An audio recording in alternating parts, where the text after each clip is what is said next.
Watch as Vice President Vance explains the Trump administration's commitment to the U.S.-Europe alliance. Yeah, so first of all, thrilled to be here and thrilled to have this conversation. I've been looking forward to it. And yeah, I do still very much think that the United States and Europe are on the same team. And I think that this is, sometimes I've been criticized as a hyper-realist, right? I think of foreign policy purely in terms of transactional values. What does the America get out of it? What do the rest of the world get out of it? And try to focus so purely on the transactional value of it that we ignore sometimes the humanitarian or the moral side of it.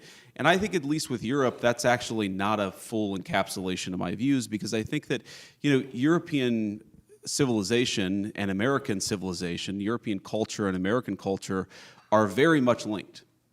And they're always going to be linked. And I think it's completely ridiculous to think that you're ever going to be able to drive a firm wedge between the United States and Europe. Now, that doesn't mean we're not going to have disagreements.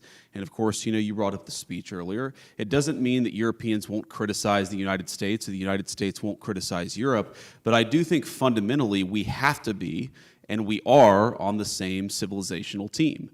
And I think Here's Vice President Vance revealing the Trump administration's strategy for peace in Ukraine. First of all, I appreciate your kind words about the administration. Obviously, I think it was the right thing to do for us to start the process of negotiation. I think for too long, the Russians, the Ukrainians have been fighting. Obviously, there's been a lot of people dying on both sides. There's been a lot of innocent loss of life. And our view is it's absurd that you've had this war go on for so long, and the two sides aren't even talking constructively about what would be necessary for them to end the conflict. And I think that one of the things that President Trump has always been very good at, and he's gotten a lot of criticism, unfair criticism in my view, from both the American and some of the European press, is what I would call a strategic realism or a strategic insight. In other words, you don't have to agree with the Russian justification for the war, and certainly both the president and I have criticized the full-scale invasion, but you have to try to understand where the other side is coming from to end the conflict. And I think that's what President Trump has been very deliberate about, is actually forcing the Russians to say, here is what we would like in order to end the conflict. And again, you don't have to agree with it. You can think that the request is too significant, and certainly the first peace offer that the Russians put on the table, our reaction to it was, you're asking for too much, but this is how negotiations unfold. And I wouldn't say, I'm not yet that pessimistic on this, I wouldn't say that the Russians are uninterested in bringing this thing to a resolution. What I would say is right now, the Russians are asking for a certain set of requirements, a certain set of concessions in order to end the conflict. We think they're asking for too much, okay? And then obviously, the Ukrainians matter a lot. They're the other side. They're the other party, at least to the direct conflict. And we have to ask, what is the Ukrainian? What do they need in order to bring this conflict to a successful completion? And we're going to continue to have that conversation. Now, what the president has said is that he will walk away if he thinks he's not making progress. And I think that, about once every 4 or 5 weeks, you will hear some American official or sometimes multiple American officials say, this is a week where we need to make another step. And in particular, the step that we would like to make right now is we would like both the Russians and the Ukrainians to actually agree on some basic guidelines for sitting down and talking to one another. Obviously, the United States is happy to participate in those conversations, but it's very important for the Russians and the Ukrainians to start talking to one another. We think that is the next big step that we would like to take. And why does that matter?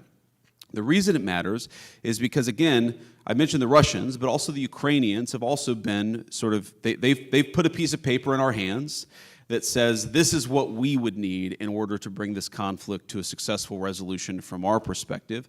And there's a big gulf, predictably, between where the Russians and the Ukrainians are, and we think the next step in the negotiation is to try to close that gulf.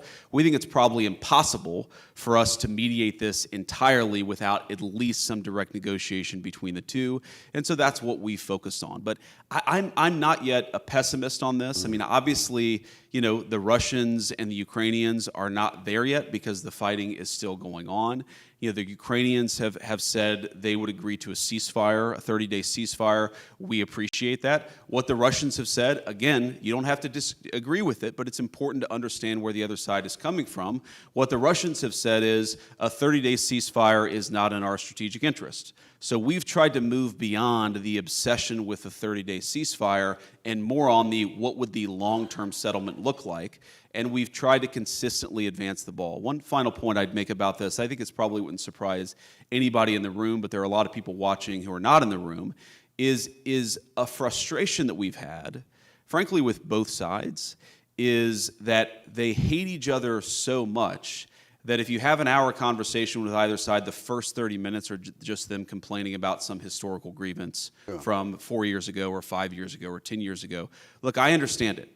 I understand that people don't fight wars against each other without a lot of grievance and a lot of problem, but we're trying to, as much as we can, play a constructive role in advancing the peace conversation forward. What I'll say, just to echo something that President Trump has said many times, but I think it bears repeating, is our strong view is that the continuation of this conflict is bad for us, it's bad for Europe, it's bad for Russia, and it's bad for Ukraine. We think that if cool heads prevail here, we can bring this thing to a durable peace that will be economically beneficial for both the Ukrainians and the Russians, and most importantly, will stop the end of the destruction of human lives. I think people underappreciate this about our president here in the United States is he has a genuine humanitarian impulse about this. He hates innocent people losing their lives. He hates even soldiers losing their lives in unnecessary conflicts. He just wants the killing to stop, and that will continue to be America's policy. But obviously, as all of you have seen, we'll navigate that policy and react as the parties bring their grievances to us. Watch as VP Vance outlines America's approach to rebalancing global trade. What we have talked about, of course, is that we cannot absorb the producer surplus of the entire world. That has been the role of the American economy for the past 30 years, in some cases vis-a-vis Europe. And by the way, we don't blame, for example, the Germans for pursuing a policy that makes their exporters strong. We just wish that American leadership had pursued a policy that made our exporters strong, because now we find ourselves in a very precarious place. And when I say we, I mean the entire West. I mean the NATO alliance. I mean the United States and Europe, which is that we become, in a world of hyper-complicated, hyper-globalized supply chains, we find ourselves more and more reliant on countries that may not have our best interests at heart.